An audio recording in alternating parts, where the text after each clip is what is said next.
Selamat hari Minggu, saudara-saudara yang saya kasihi di dalam Tuhan Yesus Kristus. Kiranya tetap sehat dan penuh sukacita dalam ibadah bersama dengan keluarga, di rumah juga persekutuan keluarga di gereja, di GKI Perumahan Citra 1. Marilah kita mempersiapkan hati kita dalam ibadah hari ini.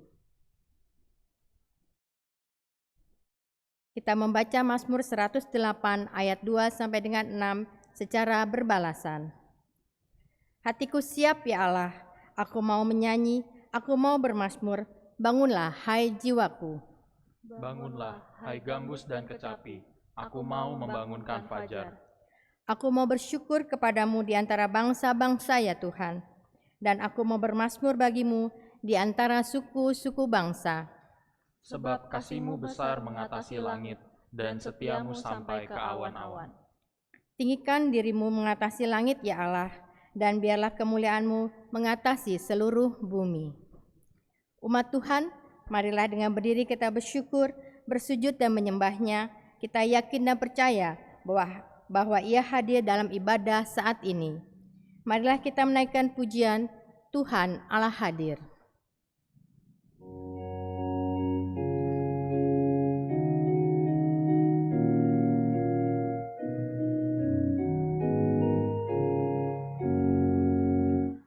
Tuhan Allah hadir pada saat ini, hai sembah sujud di sini. Diam dengan hormat, tubuh serta jiwa, tunduklah menghadap Dia. Nyarilah umat-Nya, hatimu serahkan dalam kerendahan.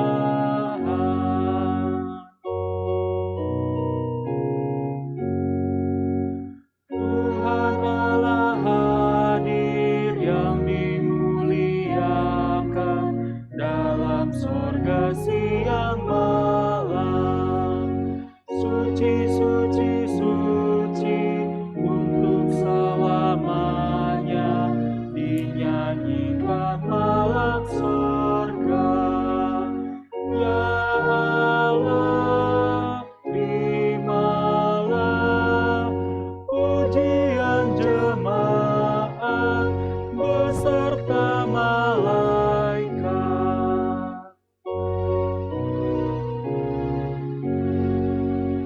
Kami menanggalkan hasrat sia-sia, keinginan manusia.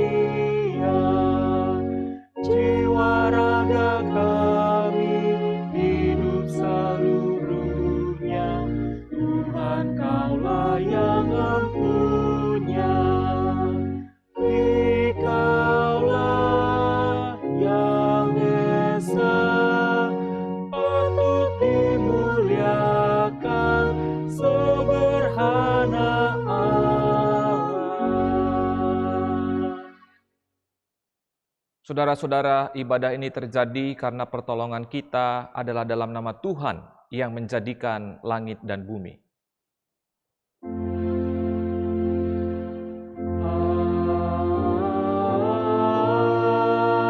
Amin, amin, amin.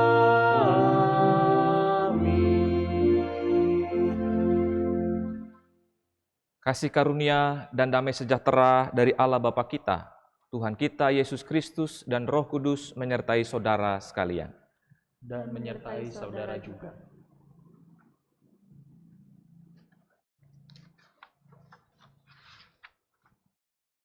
Saudara-saudara yang dikasihi oleh Tuhan, ketulusan merupakan salah satu karakter yang perlu ditumbuhkan dalam diri kita. Ketulusan mengundang kita untuk tidak mengharapkan balas budi. Ketulusan juga menuntut kita tidak menjadi pribadi yang penuh hitungan. Singkatnya, ketulusan mengundang kita untuk memiliki kebesaran hati. Tanpa ketulusan, manusia menjadi pribadi yang sulit berubah. Tentunya hal ini menjadi pergumulan bagi proses pendidikan yang berorientasi pada pertumbuhan. Terlebih saat kita mengimani bahwa pertumbuhan merupakan panggilan Tuhan bagi umat-Nya. Ketulusan menjadi karakter yang penting dalam merespon panggilan-Nya. Bagaimana kita dapat menata dan menjaga hati agar tetap menjadi pribadi yang tulus? Bagaimana kita selalu bersikap tulus dalam segala karya dan pekerjaan kita? Marilah kita merenungkannya melalui ibadah saat ini.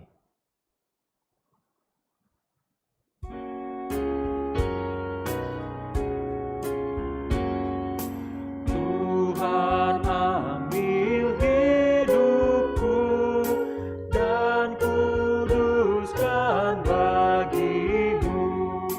Pun waktuku pakailah memuji-Mu selamanya, memuji-Mu selamanya.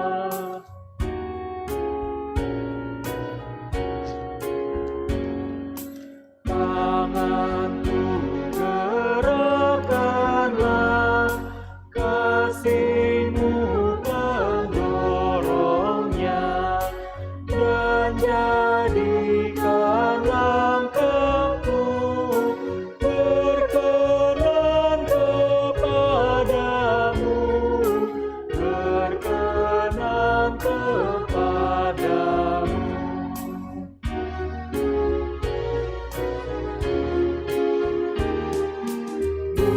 Buatlah suaraku hanya mengagungkan-Mu, dan sertakan lidahku jadi saksi Injil-Mu, jadi saksi Injil-Mu.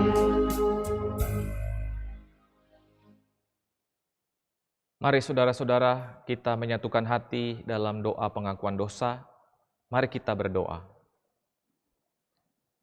Bapa kami yang di surga, pada saat ini kami hadir di dalam pelataran-Mu yang kudus, menghadap kepadamu, menyesali setiap apa yang sudah kami lakukan dalam hidup hari lepas hari, di mana kami melukai Tuhan dan sesama. Untuk itu dengan kerendahan hati ya Bapa, kiranya Engkau mau mengampuni kami atas setiap dosa yang kami lakukan. Kami seringkali menuntut kepada Tuhan, daripada kami berserah, daripada kami bersyukur.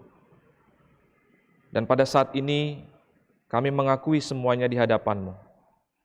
Sucikan dan pulihkan hati kami kembali ya Bapa, supaya kami boleh bersuka cita berjumpa dengan Engkau dalam ibadah kali ini.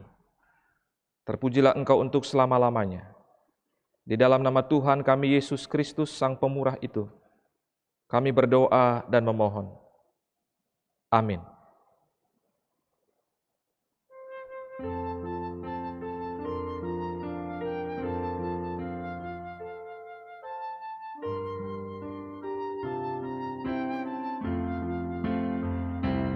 Sudahkah yang terbaik ku berikan kepada Yesus Tuhanku? Besar pengorbanannya di Kalvari, diharapnya terbaik dariku. Berapa yang terhilang telah ku cari, dan ku lepaskan yang terbelenggu. Sudahkah yang terbaik ku berikan kepada Yesus Tuhanku?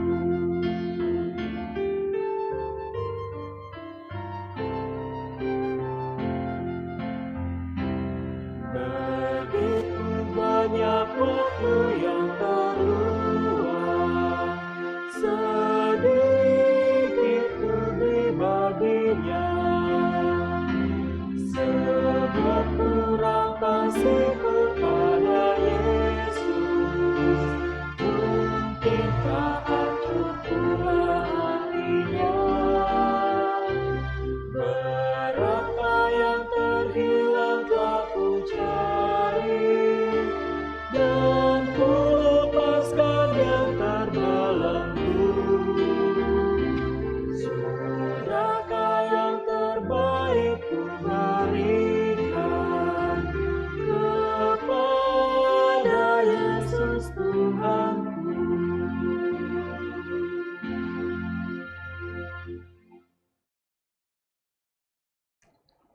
Anugerah Tuhan tersedia bagi setiap kita yang dengan sungguh-sungguh mengakui dosa di hadapan-Nya. Firman Tuhan dalam Efesus 2 ayat 8 sampai yang ke-10 meneguhkan kita sekalian. Sebab karena kasih karunia kamu diselamatkan oleh iman. Itu bukan hasil usahamu, tetapi pemberian Allah. Itu bukan hasil pekerjaanmu. Jangan ada orang yang memegahkan diri, karena kita ini buatan Allah, diciptakan dalam Kristus Yesus untuk melakukan pekerjaan baik, yang dipersiapkan Allah sebelumnya. Ia mau supaya kita hidup di dalamnya. Demikianlah berita anugerah dari Tuhan, damai Tuhan besertamu.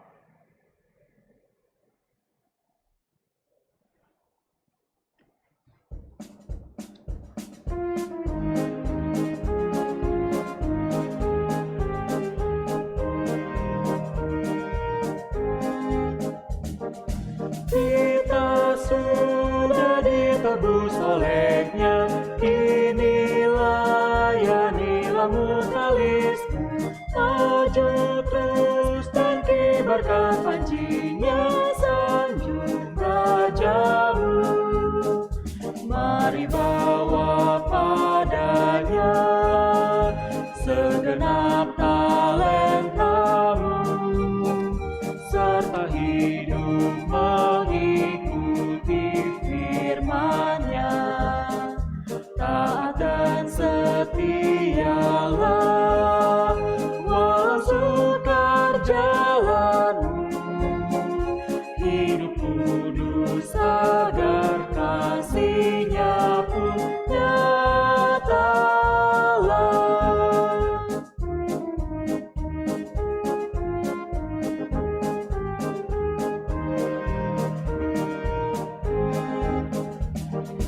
Waktu suka atau waktu duka, walau badai datang melandamu, janganlah jemu melayani-Nya, sanjung Rajamu. Mari bawa padanya segenap talentamu, serta hidup mengikuti firman-Nya. Taat dan setialah walau sukar jalanmu, hidup kudus agar kasih-Nya pun nyatalah.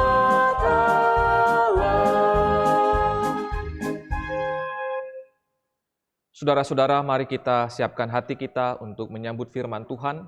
Mari kita satu di dalam doa. Mari kita berdoa. Bapa di dalam surga, kami mengucap syukur di dalam setiap situasi dan kondisi.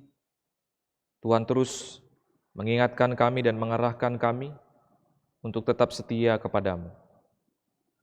Dan pada saat ini, ketika kami ingin membaca, merenungkan, dan mendengarkan sabda Tuhan, kiranya Bapa mengubah hati kami menjadi tanah yang subur, agar firman yang ditabur dapat bertumbuh dan menghasilkan buah.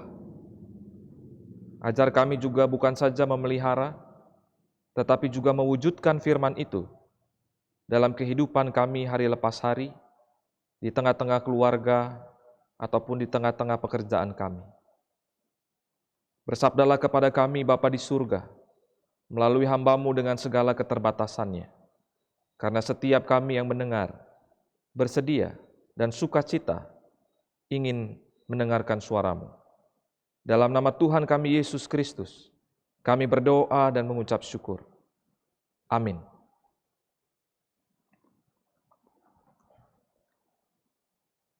Umat yang dikasihi Tuhan, pembacaan kita pada saat ini diambil dari Injil Tuhan Yesus Kristus menurut Matius pasal 20 ayat 1 yang sampai yang ke-16.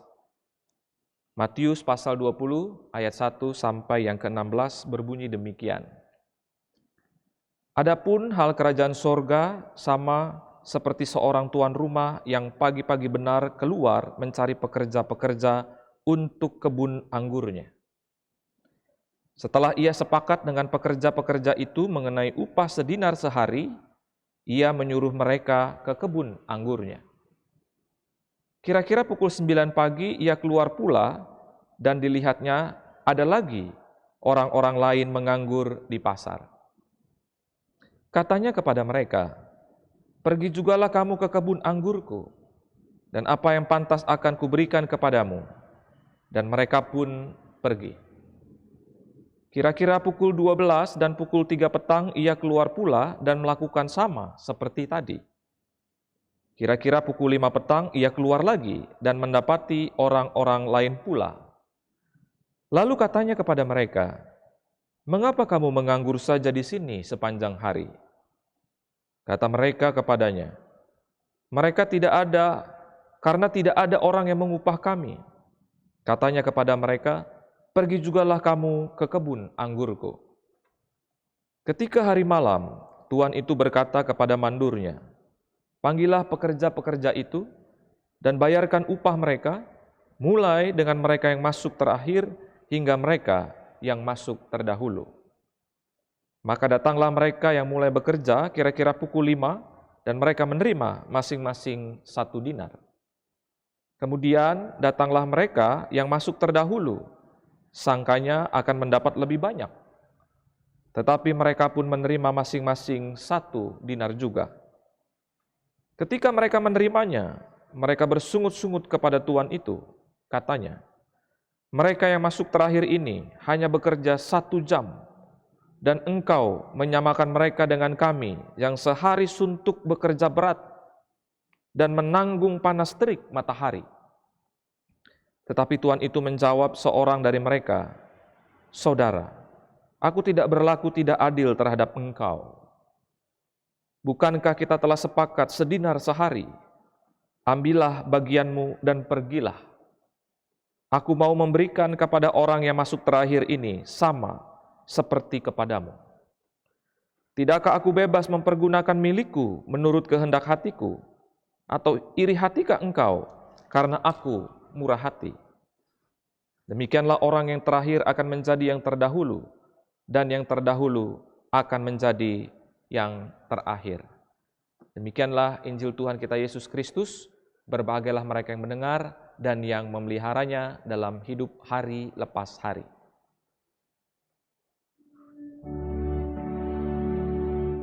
Haleluya, haleluya, haleluya.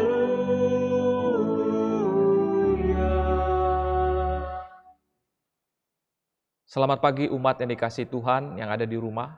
Tetap sehat, tetap semangat, tetap sukacita dalam menjalani hari-hari ke depan. Saudara-saudara, tema kita pada saat ini adalah ketulusan bentuk respon panggilan Tuhan. Ada sebuah cerita di tengah-tengah pandemi yang sekarang sedang terjadi. Cerita ini mengenai seorang gadis cilik. Gadis cilik ini punya skill bisa menjahit, saudara-saudara. Dia bisa menjahit luar biasa, ya. Masih duduk di kursi bangku sekolah menengah pertama, tapi dia punya keahlian untuk menjahit. Ketika dia sedang bermain dengan teman-temannya, dia melihat ada sebuah gubuk yang begitu rentan gitu ya untuk rubuh, dan di dalamnya ada orang-orang dan mereka semua tidak pakai masker. Lalu akhirnya anak kecil ini berpikir, alangkah baiknya kalau misalkan mereka bisa memakai masker.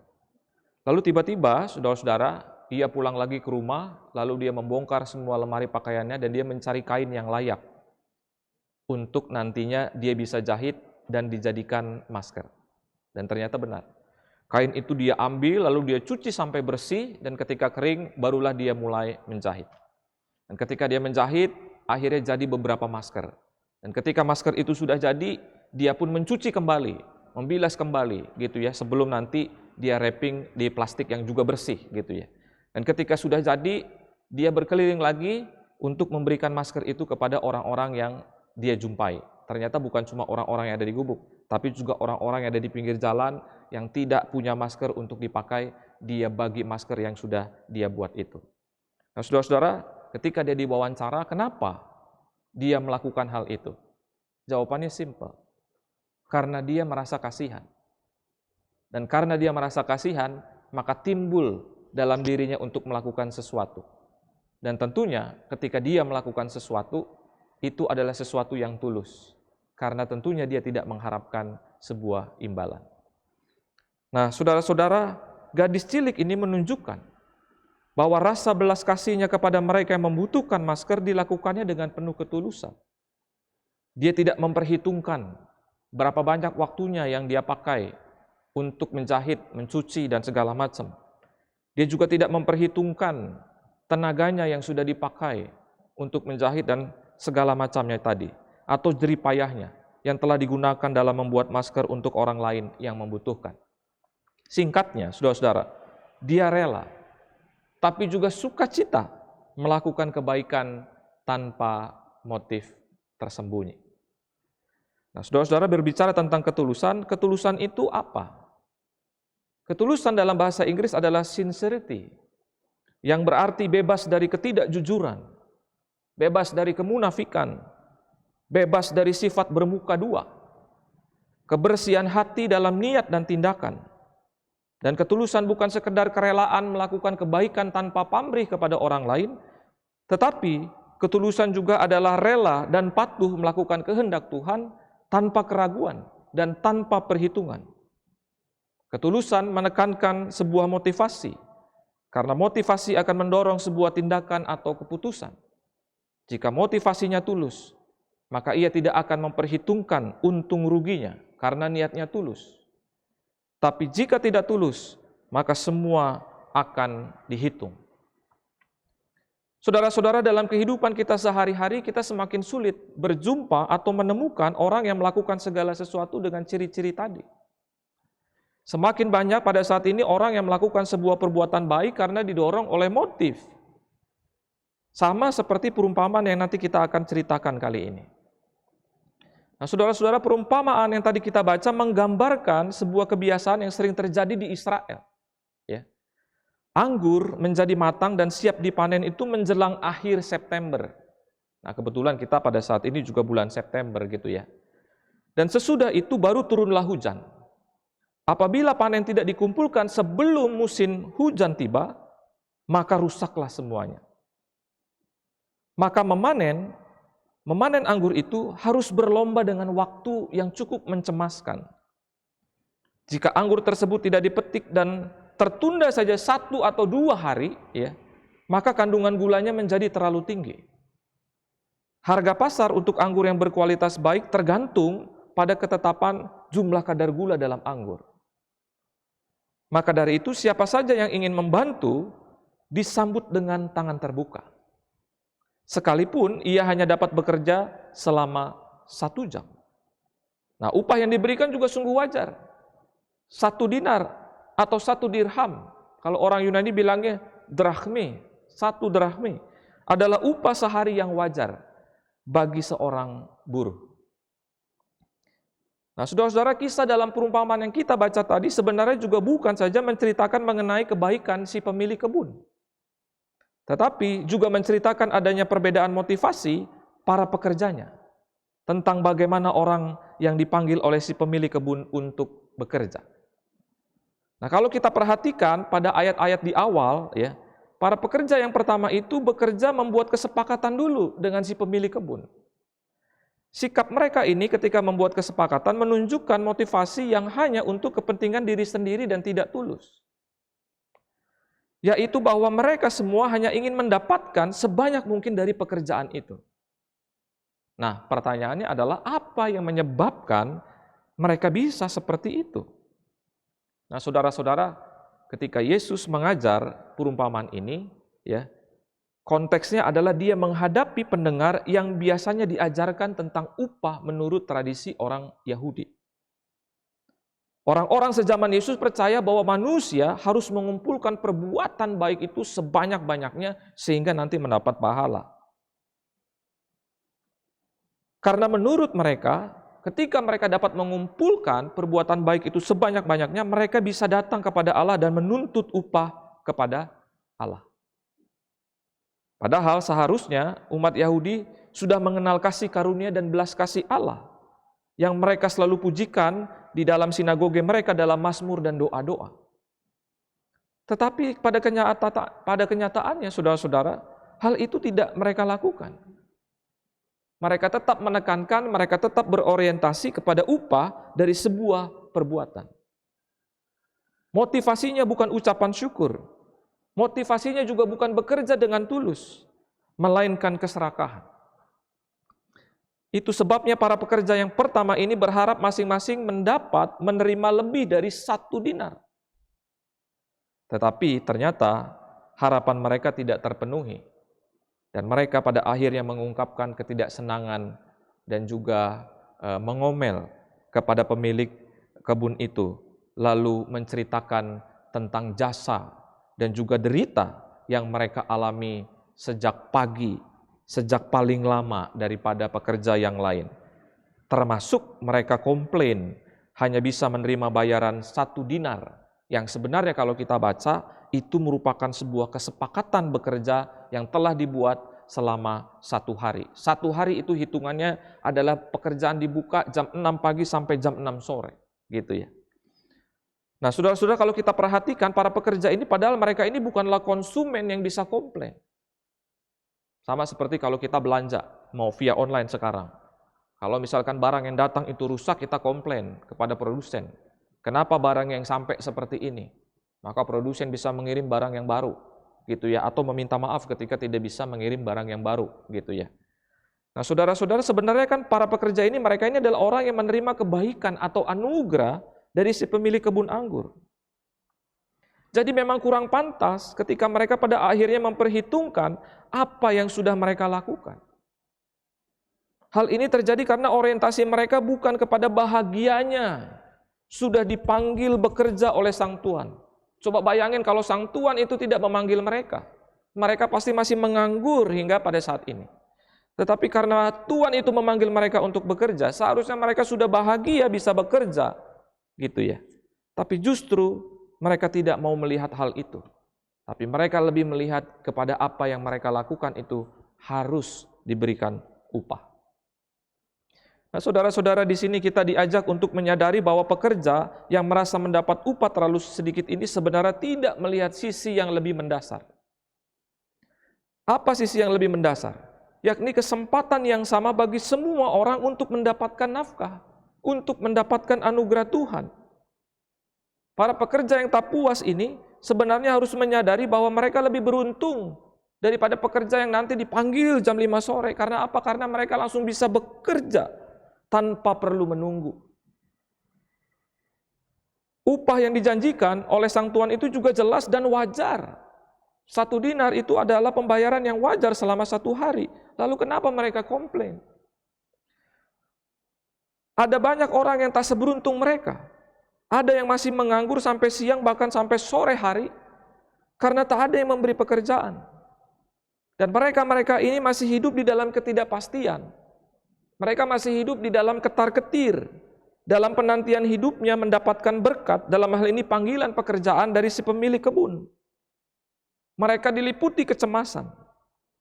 Dari mana nanti mereka akan mendapatkan nafkah pada hari itu?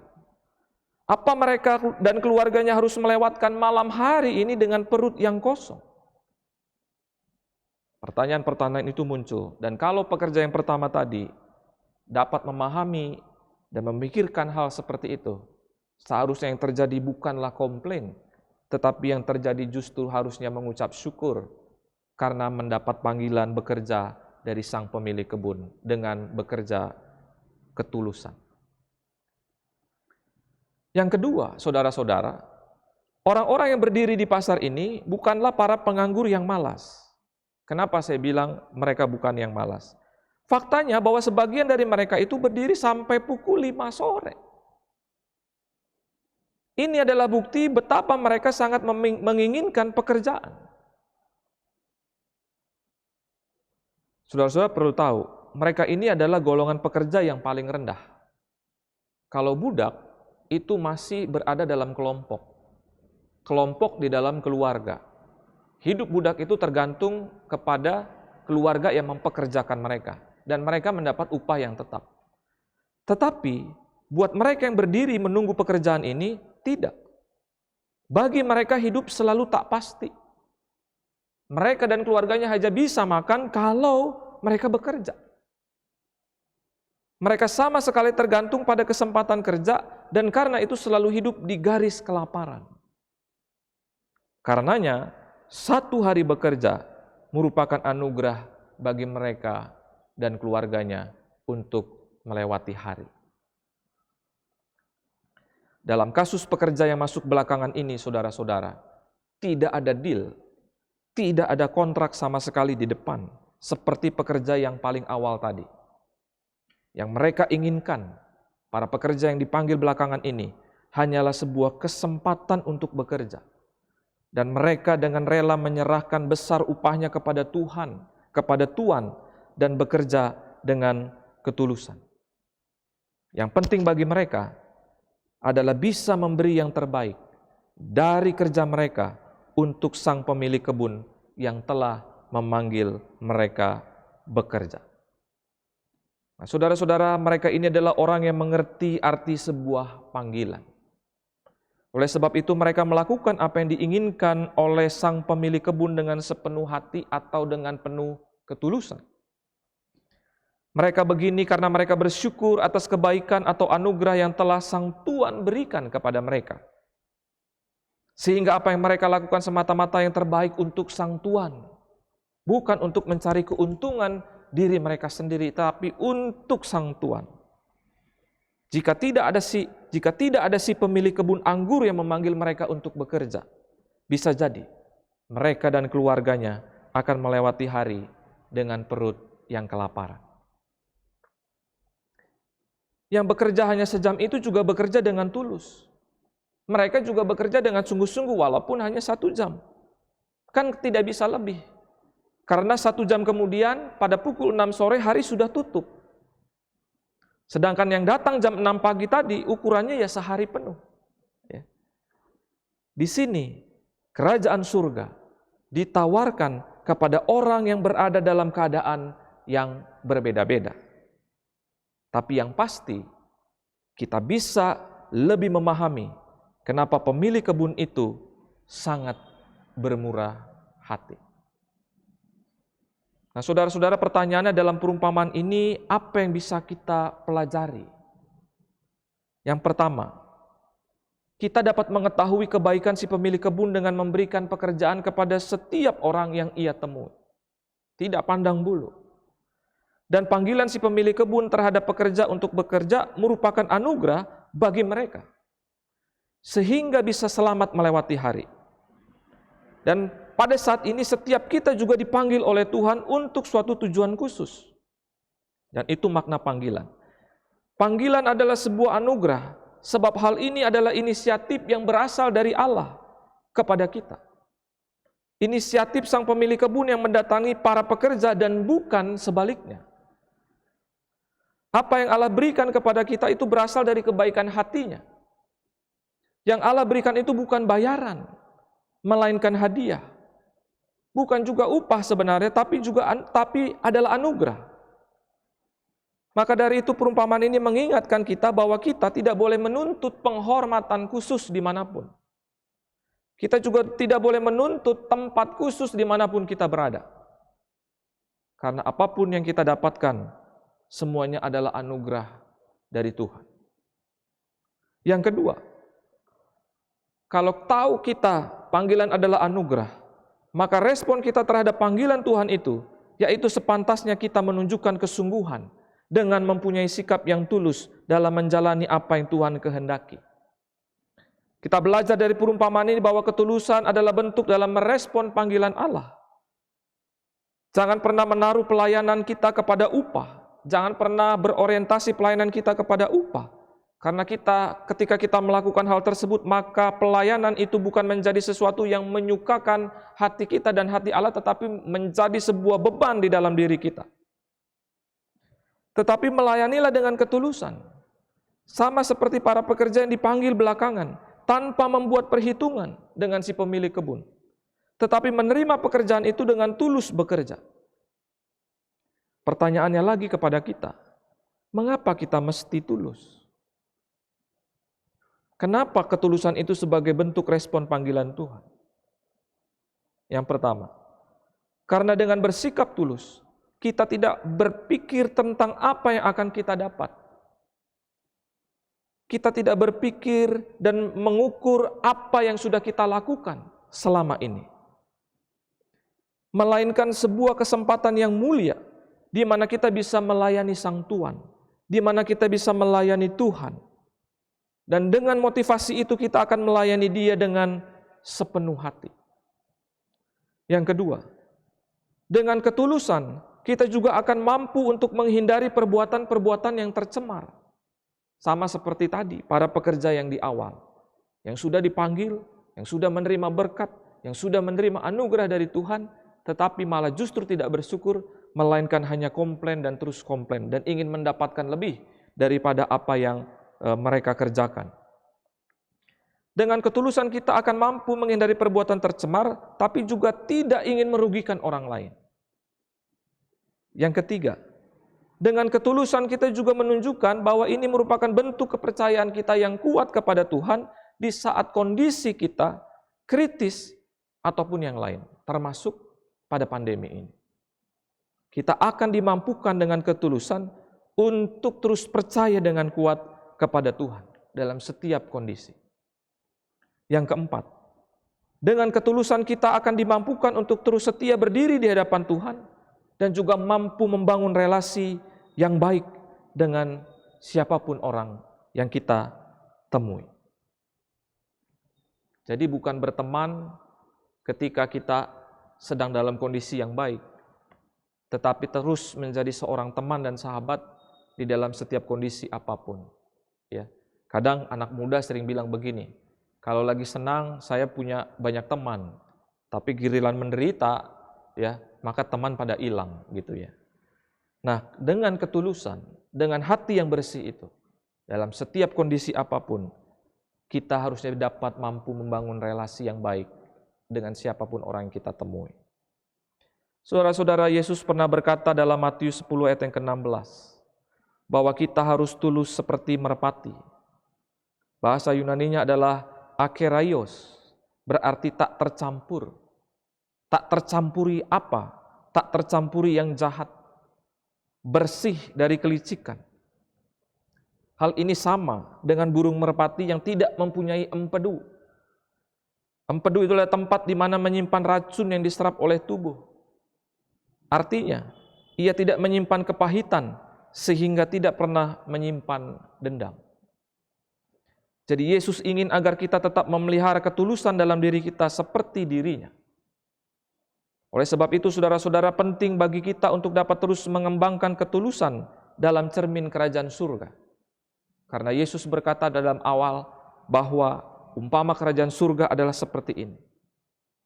Yang pertama adalah kasih karunia Allah diberikan kepada setiap orang. Oleh sebab itu, inilah yang seharusnya mendorong kita untuk terus melakukan yang Tuhan percayakan dengan sepenuh hati kita. Yang kedua, hidup dengan berdasarkan kasih karunia dan anugerah Allah. Bahwa hidup itu seperti gadis cilik yang tadi di awal. Bahwa hidupnya itu adalah sebuah ungkapan syukur atas anugerah yang sudah Tuhan berikan kepada dia. Dan yang ketiga, menyadari bahwa tanpa Tuhan ini kita bukanlah apa-apa. Kita selalu membutuhkan Tuhan. Para pekerja tadi, jikalau tidak ada pemilik kebun yang datang kepada mereka, mereka akan melewati hari dengan kelaparan. Tapi ketika ada sang pemilik kebun yang datang kepada mereka, mereka bisa melewati hari dengan perut yang kenyang. Hidup tanpa Tuhan bukanlah apa-apa. Yang keempat, mari kita melatih pola pikir kita bahwa apapun yang kita kerjakan adalah untuk Tuhan dan bukan untuk manusia. Kalau kita melakukannya untuk Tuhan, maka kita melakukannya dengan sepenuh hati. Maka kita melakukannya dengan sepenuh jiwa. Maka kita akan melakukannya dengan penuh ketulusan. John Geddy, saudara-saudara, seorang misionaris yang pergi ke Pulau New Hebrides, ya. Di sana banyak orang yang hidupnya tidak karuan karena kanibalisme. Orang makan sesamanya. Ketika perempuan melahirkan dan bayinya itu tidak diinginkan, maka bayi itu bisa dipotong dan dijadikan santapan. Ketika sang suami mati, maka sang istri juga harus mati. Karena bagi mereka, laki-laki itu seperti keturunan dewa. Di tengah-tengah situasi seperti itu, John Geddy masuk ke sana. Dan di salah satu tugu untuk mengenang John Geddy, di sana ditulis, pada saat John Geddy datang, tidak ada seorang Kristen. Dan ketika John Geddy sudah meninggalkan kita, tidak ada orang yang tidak Kristen. Nah, saudara-saudara, ketika ditanya, mengapa John Geddy mau melakukan itu? Dia hanya menjawab, bahwa semua yang saya lakukan itu bukan untuk kepentingan diri saya ataupun gereja saya. Yang saya lakukan itu adalah untuk Tuhan. Dan saya melakukannya adalah dengan ketulusan. Karena Tuhan sudah memanggil saya untuk melakukan apa yang seharusnya saya lakukan. Nah, oleh karena itu saudara-saudara, yang kelima, yang lebih penting, yaitu adalah tujuan kita berbuat baik. Perbuatan baik kita akan membawa damai sejahtera dan bernilai ketika kita memiliki ketulusan untuk berbuat baik. Namun sebaliknya kita akan merasa sombong atau berambisi ketika tujuan perbuatan baik kita ini hanya supaya untuk terkenal, hanya supaya untuk dipuji, hanya supaya untuk diakui, atau bahkan hanya supaya dianggap baik oleh banyak orang. Saudara-saudara, dalam bulan misi yang berfokus kepada pendidikan pada gereja kita pada saat ini, kita diajarkan oleh Kristus untuk terus mempunyai ketulusan di dalam hati untuk melayaninya. Sebab dengan ketulusan kita tidak berpikir apa yang nanti kita dapatkan, tetapi kita melakukan yang terbaik yang bisa kita lakukan untuk Tuhan dan sesama dalam pelayanan yang sudah Tuhan percayakan kepada kita. Kita juga dengan tulus memberi kepada mereka melalui bidang kesaksian dan pelayanan yang membutuhkan dalam bulan misi ini untuk keperluan belajar jarak jauh. Seperti mengirim buku-buku ke daerah Indonesia Timur. Mengirim beberapa smartphone agar orang-orang dapat belajar, anak-anak dapat belajar dari jarak jauh dan tidak ketinggalan pendidikan. Supaya mereka terus bisa bertumbuh di dalam intelektualitasnya, tapi juga dalam karakternya. Begitu juga kita akan membuat makanan-makanan sehat. Oleh karena itu saudara-saudara, yang kita lakukan ini bukan berdasar karena kita ingin mendapat upah, tetapi ini berdasar karena kita mengucap syukur kepada Allah. Dan ini adalah panggilan kita. Bahkan pemuda-pemudi kita pun turut ambil bagian dalam berinisiatif menggalang dana untuk membantu membelikan smartphone bagi salah satu anak kita agar dapat terus mengikuti pelajaran jarak jauh. Nah, saudara-saudara, kiranya dengan semua ini mereka masih terus belajar pada kondisi pandemi ini agar mereka dapat merasakan bahwa Tuhan ada bersama-sama dengan mereka. Dan posisi kita sebagai orang-orang yang datang kepada mereka, memberikan mereka pekerjaan. Nah, saudara-saudara, kita adalah orang-orang yang dipanggil untuk melakukan sesuatu yang baik. Dan ketika kita melakukan sesuatu yang baik, maka sesuatu itu sudah sepantasnya kita lakukan dengan penuh kesungguhan.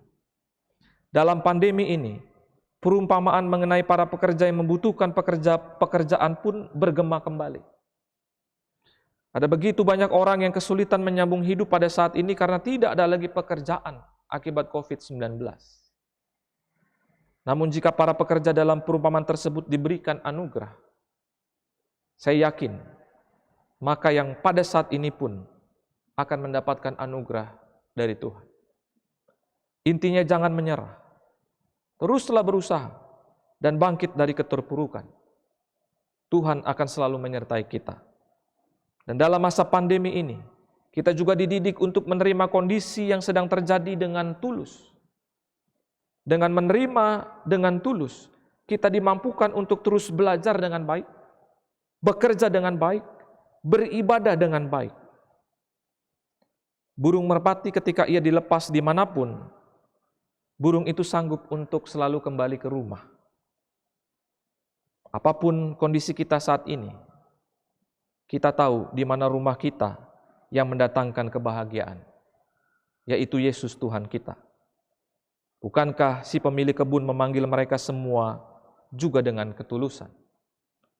Mari kita belajar dari si pemilik kebun yang tulus dan bermurah hati. Satu hal yang pasti, bahwa panggilan Tuhan pada kita adalah anugerah. Dan sudah selayaknya kita merespon panggilan itu dengan penuh kesungguhan dan ketulusan dalam memberikan yang terbaik kepadanya. Kiranya Tuhan memberkati kita, dan mari kita meresponinya, panggilannya dengan penuh ketulusan. Tuhan memberkati kita semua. Amin.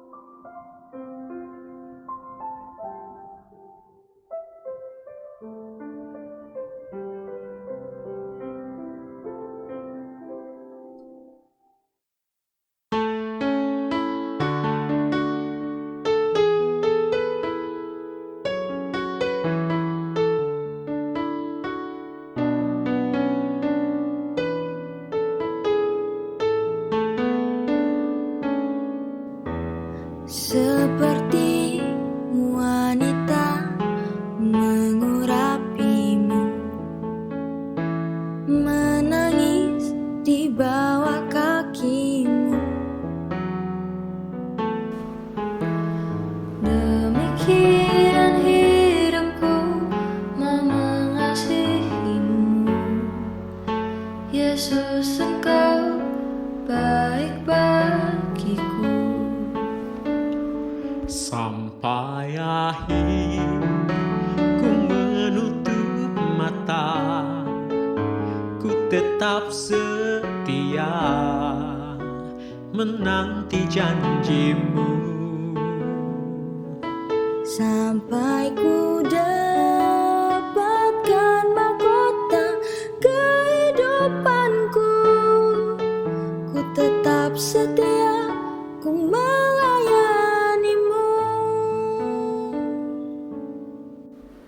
Seperti wanita mengurapimu, menangis di bawah kakimu. Demikian hidupku mau mengasihimu, Yesus, Engkau baik bagiku. Sampai akhir ku menutup mata, ku tetap setia menanti janjimu. Sampai ku dapatkan mahkota kehidupanku, ku tetap setia, ku melayanimu. Sampai akhir ku menutup mata, ku tetap setia menanti janjimu. Sampai ku dapatkan mahkota kehidupanku, ku tetap setia, ku melayanimu. Ku tetap setia, ku melayanimu.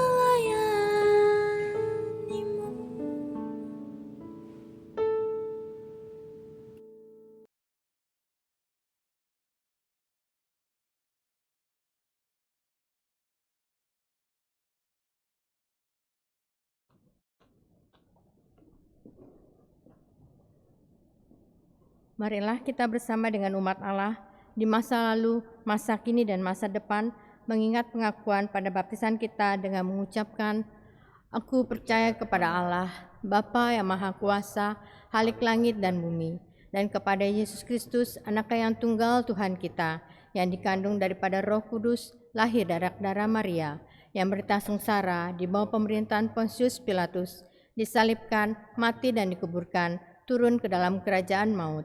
Pada hari yang ketiga, bangkit pula dari antara orang mati, naik ke surga, duduk di sebelah kanan Allah, Bapa yang Maha Kuasa, dan dari sana ia akan datang untuk menghakimi orang yang hidup dan yang mati. Aku percaya pada Roh Kudus, gereja yang kudus dan am, persekutuan orang kudus, pengampunan dosa, kebangkitan orang mati, dan hidup yang kekal. Amin. Marilah kita menaikkan doa syafaat kita. Tuhan kami Yesus Kristus, terima kasih untuk firman yang telah disampaikan oleh Pendeta Naya. Biarlah firman Tuhan boleh terus kami terapkan dan lakukan dalam kehidupan kami sehari demi sehari, dan firman-Mu dapat menjadi pegangan hidup kami dalam menjalankan apa yang Tuhan kehendaki. Pada kesempatan ini kami berdoa untuk pandemi COVID-19 ini ya Bapa, di mana jumlah yang positif tiap hari terus bertambah. Biarlah rakyat Indonesia boleh disiplin dengan protokol kesehatan, sehingga COVID-19 di Indonesia boleh berlalu, dan kami yakin dan percaya Tuhan turut campur tangan untuk berlalunya pandemi ini di seluruh dunia, khususnya di Indonesia. Kami juga berdoa untuk saudara-saudara kami yang sedang sakit. Secara khusus kami berdoa untuk Ibu Jenny Sarah Tuladi, Ibu Ria Hesa Christine Pah, Ibu Sri Haryatun, Ibu Suyani, Ibu Lesing Maria Sahli, juga saudara-saudara kami yang tidak dapat kami sebutkan satu persatu. Kami serahkan saudara-saudara kami ini ke dalam tangan-Mu ya Bapa. Berikanlah kesembuhan kepada mereka, dan biarlah saudara-saudara kami ini hanya berharap kesembuhan kepada-Mu saja, dan juga Engkau memberikan kekuatan dan kesabaran kepada keluarga yang merawat dan menjaga. Kami juga turut berduka cita atas dipanggilnya ke rumah Bapa di surga anak kami tercinta Theophilus Louis Surya Mulyana. Kami percaya dan yakin Louis sudah bersama dengan Bapa di surga. Tuhan juga mau memberikan kekuatan dan pengharapan bagi keluarga besar yang ditinggalkan. Tuhan, kami juga berdoa untuk panitia bulan keluarga yang sudah bekerja. Biarlah program dan acara yang sudah disusun dapat berjalan dengan baik seturut dengan kehendak-Mu. Tuhan Yesus Kristus, inilah doa kami yang jauh dari sempurna. Biarlah hanya Tuhan saja yang boleh menyempurnakannya. Di dalam nama Tuhan kami Yesus Kristus, kami berdoa dan mengucap syukur. Amin. Marilah dengan penuh sukacita kita menyatakan syukur atas kebaikan Tuhan melalui persembahan dengan mengingat firman Tuhan dalam Mazmur 25 ayat 5 dan 6. Orang-orang yang menabur dengan mencucurkan air mata akan menuai dengan bersorak-sorai. Orang yang berjalan maju dengan menangis sambil menabur benih pasti pulang dengan sorak-sorai sambil membawa berkas-berkasnya. Persembahan dapat saudara simpan di dalam amplop dan dapat saudara bawa nanti jika ibadah onsite dapat dilakukan, atau saudara dapat mentransfernya ke rekening GKI Perumahan Citra 1.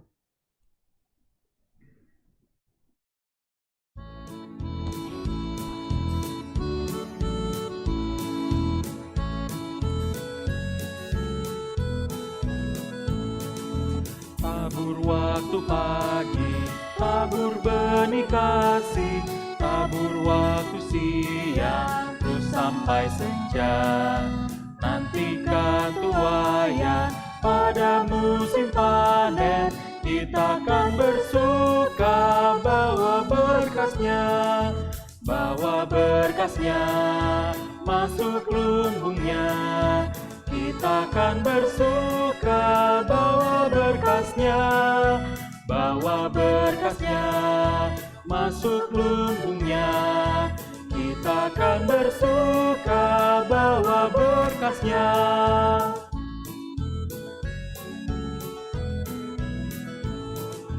Di terik sang surya, di gelap bayang awan, kita pun menaburi yang bekerja. Nanti panen tiba, tugas akan usai, kita akan bersuka bawa berkasnya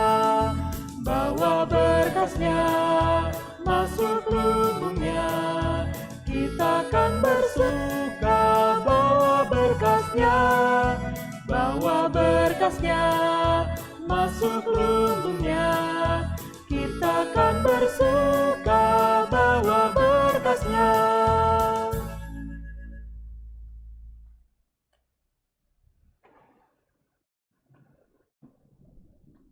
Mari kita bawa persembahan kita ke dalam doa. Tuhan Yesus, terima kasih atas berkat dan karunia yang Engkau berikan senantiasa kepada kami setiap hari. Ajarilah kami selalu untuk memberikan yang terbaik bagi Tuhan. Kini terimalah persembahan terbaik kami ya Bapa. Berkatilah tangan-tangan yang sudah memberikan persembahan ini dan juga majelis jemaat yang akan mengelolanya, sehingga persembahan ini boleh dipakai untuk memuliakan nama Tuhan. Kami serahkan persembahan ini ke dalam tangan kuasa-Mu. Hanya di dalam nama Tuhan kami Yesus Kristus kami berdoa dan mengucap syukur. Amin.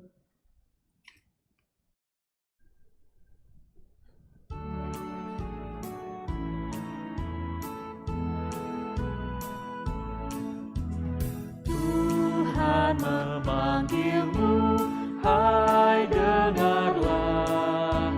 Apapun yang terbaik ya berikanlah, dan jangan kau kejar hormat semu. Muliakan saja Yesus Tuhanmu. Tiap karya diberkatinya, namun yang terbaik dimintanya. Walaupun tak besar talentamu, beri yang terbaik kepada Tuhanmu.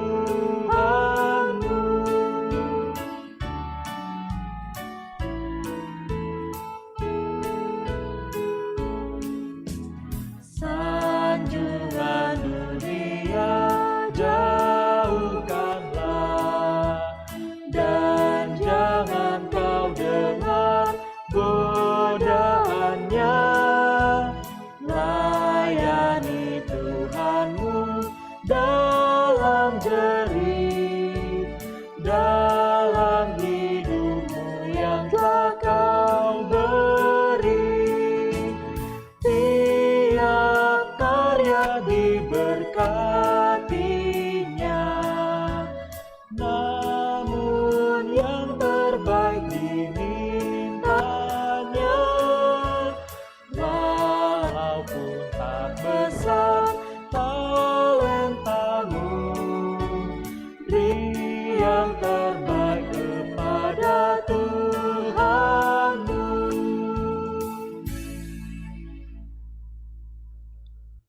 Umat yang dikasihi Tuhan, arahkanlah hatimu kepada Tuhan. Kami mengarahkan hati kami kepada Tuhan. Jadilah saksi Kristus, Syukur kepada Allah, terpujilah Tuhan. kini dan selamanya. Kini terimalah berkat-Nya.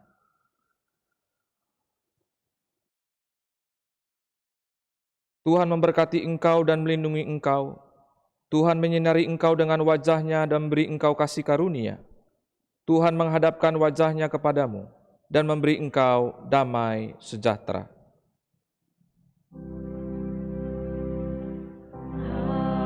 Haleluya, haleluya, haleluya, haleluya, haleluya. Amin, amin,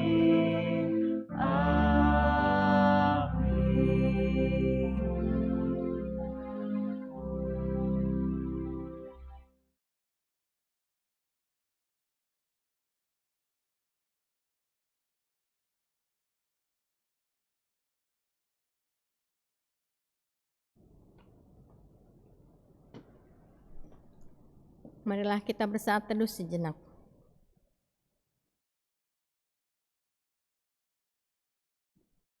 Selamat hari Minggu, Tuhan Yesus memberkati.